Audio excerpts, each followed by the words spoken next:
The pregnancy test clattered to the bathroom floor as Natalie's knees buckled. I caught her before she fell, my arms wrapping around her trembling frame as she sobbed into my chest. "It's impossible," she whispered between gasps. "The doctors said, after the vasectomy." I held her tighter, my face buried in her hair so she couldn't see my expression, because while she was crying tears of shock and confusion, I was calculating. The vasectomy had been 18 months ago. The procedure had been successful. I'd had the follow-up tests to prove it, which meant the child growing inside my wife wasn't mine. My name is Mark Reynolds, and I've built my entire life on logic and preparation. As a senior financial strategist at Meridian Holdings, I spend my days analyzing risk, predicting market fluctuations, and helping clients navigate uncertainty. Numbers don't lie, patterns don't deceive, unlike people. Natalie and I had been married for 8 years when we decided to try for children. She was a marketing coordinator at a mid-sized firm, vibrant and outgoing where I was reserved and methodical. We complemented each other perfectly, or so I thought. She brought spontaneity to my structured world, while I provided the stability she craved. The first miscarriage hit us hard. The second one nearly destroyed us both. After months of grief counseling and medical consultations, we made the difficult decision together. No more attempts. The emotional toll was too devastating, and the doctors had warned us about the increasing risks. I scheduled the vasectomy, and Natalie held my hand through the entire process. "We'll focus on us," she had said, stroking my hair as I recovered. "We have each other. That's enough." For 18 months, we rebuilt our relationship. We traveled, renovated our home, and rediscovered the intimacy that grief had stolen from us. Natalie seemed happier than she'd been in years. Her work performance improved dramatically. She was even being considered for a promotion by her new boss, Thomas Carter. I should have seen the signs then. The late nights at the office, the sudden interest in fitness classes, the way she started dressing differently, more provocatively. But I trusted her completely. After everything we'd been through together, the idea that she could betray me seemed as impossible as her pregnancy. That trust made standing in our bathroom, holding a positive pregnancy test, feel like stepping into an alternate reality where the laws of biology no longer applied. The subtle changes had started 6 months earlier, though I didn't recognize them as warning signs at the time. Natalie began working later, claiming her new boss Thomas was preparing for a major client presentation that required extended hours. She'd come home energized rather than exhausted, her cheeks flushed and her eyes bright in a way I hadn't seen since our early dating days. "Thomas really appreciates my input," she'd say over dinner, mentioning his name with increasing frequency. "He says I have natural leadership potential." The gym membership came next. Natalie had never shown interest in fitness before, but suddenly she was attending evening yoga classes and weekend spinning sessions. Her body began changing, toning, becoming more confident in ways that should have made me happy, but instead felt foreign. She bought new workout clothes, expensive pieces that seemed designed more for appearance than function. Then there were the phone calls, hushed conversations that ended abruptly when I entered the room. Text messages that made her smile in ways my own messages never seemed to. When I'd ask about them, she'd wave dismissively. "Just work stuff. You know how crazy things get with the Johnson account." But the Johnson account had been completed months ago. The most painful betrayal was the gradual withdrawal of intimacy. Our physical relationship, which had been slowly healing after our losses, began cooling again. Natalie would turn away in bed, claiming exhaustion or headaches. When we did make love, she seemed distant, as if her mind was elsewhere entirely. "I'm just stressed about work," she'd explain, but her body language suggested something different. She was saving her passion for someone else. The final warning sign came 3 weeks before the pregnancy announcement. I had surprised her with dinner reservations at the restaurant where we'd had our first date, hoping to reconnect. She spent the entire evening checking her phone, barely engaging in conversation. "You seem a million miles away," I finally said. She looked up, and for just a moment, I saw something in her eyes. Guilt, perhaps, or fear. But it passed quickly, replaced by that bright smile I was beginning to recognize as performative. "Sorry, honey. You know how I get when I'm overwhelmed." But she wasn't overwhelmed. She was in love, just not with me. The moment of absolute clarity came not during the pregnancy announcement, but 3 days later, when Natalie began planning our miracle baby's future with an enthusiasm that felt rehearsed. She sat at our kitchen table, surrounded by pregnancy books and baby name lists, talking about nursery themes and college funds with the kind of detailed preparation that suggested she'd been thinking about this for months.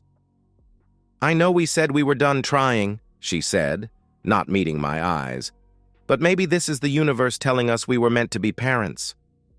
I watched her perform this pantomime of surprised joy while doing mental calculations. The timeline didn't work. Even if the vasectomy had somehow failed, which my annual follow-up tests confirmed it hadn't, the dates were wrong. We hadn't been intimate during her likely conception window because she'd been too tired from her increased work schedule. That night, after she fell asleep, I sat in my home office staring at my laptop screen. I could confront her directly, demand the truth, and watch our marriage explode in a mess of accusations and denials. Or I could do what I did best: gather information, analyze the situation, and formulate a strategic response. I thought about our 8 years together, the vacations we'd shared, the dreams we'd built, the grief we'd navigated as a team. I thought about the way she used to look at me in the early days, like I was her anchor in an uncertain world. I thought about the vows we'd exchanged, the promises we'd made. Then I thought about her bright, false smile as she announced her impossible pregnancy. The way she'd been saving her passion for another man while I'd been faithfully rebuilding our relationship. The calculated cruelty of letting me believe I was going to be a father when she knew I could never be the biological parent. That's when I understood that confrontation would accomplish nothing. She was already gone, lost to whatever fantasy she'd constructed with her lover. But I wasn't going to be the fool in their story. If Natalie wanted to play games with my life, she'd discover that I was better at strategy than she'd ever imagined. I opened a new browser window and typed, "Best private investigator in the state." The war had begun, and she didn't even know it. Marcus Webb looked exactly like what Central Casting would order for a private investigator. Weathered face, tired eyes, and the kind of careful speech that suggested he'd seen enough human ugliness to last several lifetimes. His office was a study in functional minimalism: metal filing cabinets, a desk scarred by years of coffee cups, and walls bare except for his licensing certificates. "Cheating spouse?" he asked after I'd explained my situation. "Among other things. I need comprehensive documentation. Photos, communications, financial records, witness statements, everything that would hold up in court." Webb nodded approvingly. "You're thinking like a lawyer. Smart. Most people want to catch them in the act and then make emotional decisions. You want evidence for a strategy." "Exactly. And I want to know everything about the other man. His family, his job, his vulnerabilities." "That'll cost extra." "Money isn't an issue." Over the next 4 months, Webb's reports arrived weekly, each one a small masterpiece of surveillance and investigation. The story they told was both predictable and infuriating. Thomas Carter, 42, senior manager at Natalie's firm. Married to Evelyn Carter for 15 years. Father to twin daughters aged 12. Active member of St. Matthew's Episcopal Church, where he served on the Family Values Committee. Coached his daughter's soccer team on weekends. From the outside, the perfect suburban father and husband. The reality was different. Hotel receipts showed he'd been paying for rooms twice weekly for 6 months. Phone records revealed hundreds of texts and calls to Natalie during work hours and evenings. Credit card statements showed expensive dinners, jewelry purchases, and even a weekend trip to a spa resort while he'd told his wife he was at a business conference. Webb's surveillance photos were particularly damaging. Thomas and Natalie entering hotels together, kissing in his car in the parking garage of their office building, shopping together for maternity clothes, him with his hand possessively on her growing belly. But the most valuable intelligence was about Evelyn Carter. Webb's background check revealed a woman with an MBA from Wharton, a successful career in corporate law, and a reputation for strategic thinking that rivaled my own. She'd given up her partnership track to raise her daughters, but she still did consulting work and maintained her professional networks. "She's not going to collapse and forgive him," Webb noted during one of our meetings. "This is a woman who'll want blood." That's when I knew I'd found my ally. My plan was elegant in its simplicity.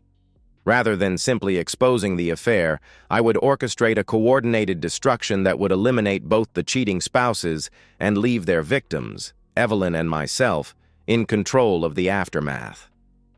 But first, I needed to make contact with Evelyn Carter. I drafted a single email. "Mrs. Carter, we need to talk. I have proof your husband is having an affair with my wife. The situation is more complicated than you might expect. If you're interested in justice rather than just truth, please respond." I sent it on a Tuesday evening and had her reply within an hour. "I'll meet you tomorrow. Name the place." Evelyn Carter was nothing like Natalie. Where my wife was all curves and performance, Evelyn was angles and substance. She walked into the coffee shop like she owned it, identified me immediately, and sat down across from me with the kind of direct eye contact that suggested she was already 3 moves ahead in whatever game we were about to play. "Show me the proof," she said without preamble. I slid Webb's comprehensive file across the table. She opened it methodically, examining each photograph, reading selected text messages, scanning financial records. Her expression never changed. No tears, no gasps of shock, just the focused attention of someone processing information for strategic advantage. "How long have you known?" she asked when she finished. 4 months of investigation. I suspected longer." "And the pregnancy?" "Not mine. I had a vasectomy 18 months ago." She nodded as if this confirmed something she'd already suspected. "He's been different lately. More attentive, actually. Guilty conscience compensation. I should have realized." "What do you want to do about it?" Evelyn smiled, and I understood immediately why she'd been successful in corporate law. It wasn't a warm expression. It was the smile of someone who'd just realized she held all the cards. "I want to destroy them both, completely, publicly, in a way that ensures they never recover. Then we're going to work very well together." Over the next 6 months, Evelyn and I became partners in systematic revenge. We met weekly, sometimes at coffee shops, sometimes at my office after hours, always careful to avoid any appearance of impropriety. Our collaboration was purely strategic. 2 victims planning to become victors. Evelyn's legal background proved invaluable. She knew how to document everything for maximum courtroom impact, how to structure financial arrangements to protect our interests, and how to anticipate our spouses' likely responses to various scenarios. "Thomas will try to deny everything initially," she predicted during one of our planning sessions. "He'll claim the photos are misleading, that your wife seduced him, that it was just an emotional connection that got out of hand. Men like him always paint themselves as victims of feminine manipulation." "And Natalie will try to make it about our marriage problems," I added. "She'll say I was distant after the miscarriages, that I wasn't meeting her emotional needs, that she found comfort elsewhere." So we make sure their narratives don't matter. We create a revelation so public and so thoroughly documented that denial becomes impossible. The baptism was Natalie's idea, which made it perfect for our purposes. She wanted a celebration, something that would cement her miracle pregnancy story in front of family and friends. She spent weeks planning every detail, the catered dinner, the floral arrangements, the photographer, and especially the digital slideshow of the baby's first months. "I want everyone to see how blessed we are," she said, her hand resting on her growing belly. What she didn't know was that I was also planning every detail. While she chose flowers and menu options, I was arranging for professional audio-visual equipment, timing the revelation for maximum impact, and coordinating with Evelyn for our joint unveiling. The morning of the baptism, I made my final preparations. The DNA test results were already back, 0.00% paternity match, exactly as expected. The slideshow was loaded with additional content Natalie hadn't approved. Evelyn had her divorce papers ready and had already begun transferring assets to accounts Thomas couldn't access. As guests began arriving and Natalie fluttered around ensuring everything was perfect, I felt a strange sense of calm. After months of investigation and planning, the end was finally approaching. "You seem relaxed," Natalie commented as she adjusted my tie. "I thought you'd be more nervous about the presentation." "I'm looking forward to it," I replied honestly. "I think people are going to be very surprised by what we have to show them." She smiled and kissed my cheek, completely unaware that she was kissing the architect of her own destruction. The slideshow began exactly as Natalie had planned. Soft piano music accompanied photos of the baby's first moments, her tiny fingers wrapped around my thumb, the proud family portrait at the hospital, the carefully staged shots of domestic bliss that would soon be revealed as elaborate fiction. The guests smiled and murmured appreciatively. Natalie squeezed my hand, basking in the attention and admiration. Thomas sat 3 tables away with Evelyn and their daughters, playing the role of supportive colleague attending his employee's family celebration. Then the music stopped. The screen went black for just a moment before the first text message appeared in large, clear font. "Can't wait to feel you inside me again tonight. Mark is still completely clueless about us." The murmur of conversation died instantly. Someone dropped a glass. I felt Natalie's hand tighten convulsively around mine as more messages filled the screen. "The baby kicked today. Our little secret is getting stronger. I love how you touch my belly when we're alone. You're going to be such a good daddy. Mark signed up for LeMay's classes. It's almost funny how excited he is about your baby." The photographs came next. Thomas and Natalie kissing in a hotel hallway, his hand on her pregnant belly in a restaurant booth. The two of them shopping for baby clothes together, her trying on maternity dresses while he watched approvingly. Then came the audio recordings Webb had captured through electronic surveillance. Natalie's voice, clear and cruel. "He actually thinks it's his miracle baby. You should see how he talks about our child. It's pathetic, really." Thomas laughing. "What's he going to do when the kid looks nothing like him?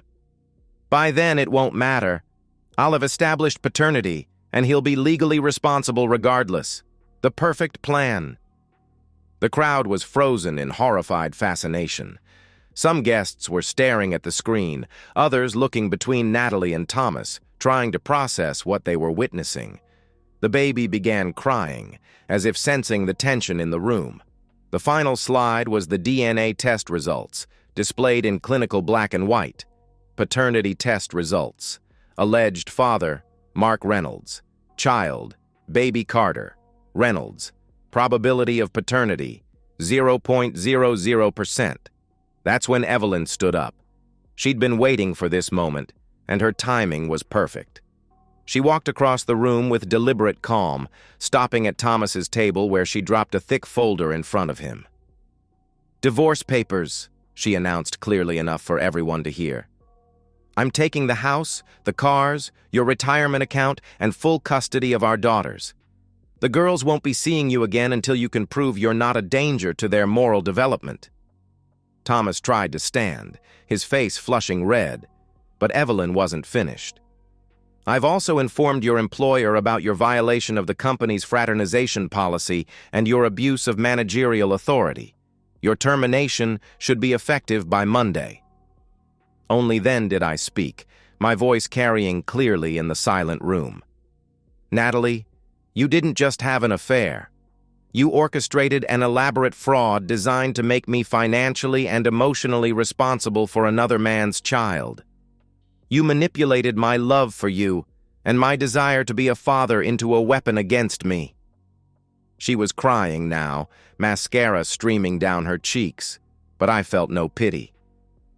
Every penny I spent on prenatal care, every dollar set aside for the baby's college fund, every moment I spent dreaming about our family, it was all built on your lie. But lies have consequences. I stood up and looked around the room at the faces of family and friends who now understood exactly what kind of person they'd been celebrating. "The show's over," I announced. "Please feel free to take some cake home. It's too expensive to waste." Then I walked out, leaving Natalie sobbing at the head table with our confused baby and a room full of witnesses to her complete humiliation. The destruction that followed was both swift and comprehensive. Thomas was terminated from his position within 48 hours, the company citing moral turpitude and violation of workplace conduct policies. The HR documentation I'd anonymously provided, including evidence of his use of company resources for personal liaisons, made his dismissal legally bulletproof. Evelyn's divorce proceedings moved with ruthless efficiency. Her legal connections and Thomas's obvious guilt in adultery gave her enormous leverage in asset division. She secured the family home, both vehicles, Thomas's retirement accounts, and an alimony arrangement that would keep him financially strangled for years. The custody arrangement was particularly brutal. Supervised visitation only, contingent on his completion of anger management and parenting classes. My own legal strategy was more complex, but equally devastating. I filed suit against Natalie for paternity fraud, demanding reimbursement for all pregnancy-related expenses, lost wages from time off work, and emotional damages. The case was virtually impossible to defend given the DNA evidence and documentation of her deliberate deception, but the social destruction was perhaps more satisfying than the legal victories. The baptism had been attended by both our families, our professional colleagues, and our social circle. Within days, everyone we knew had heard the story.